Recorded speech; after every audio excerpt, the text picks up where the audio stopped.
कराची बिजली के बदतरीन बहरान की लपेट में आ गया। शहर के मुख्तलिफ इलाकों में लोड शेडिंग का दौरानिया तवील तर हो गया। पाक कॉलोनी, बड़ा बोर्ड और लांढी में इलाका मकीन सड़कों पर निकल आए।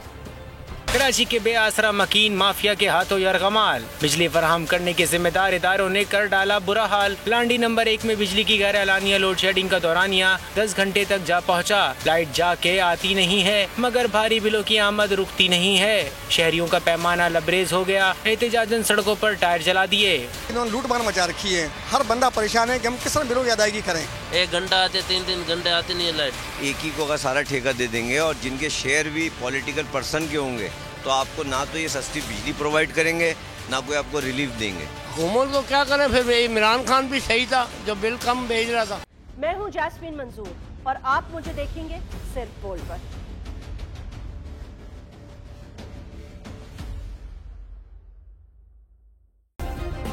सब्सक्राइब करें और बेल दबाएं ताकि कोई खबर रह न जाए।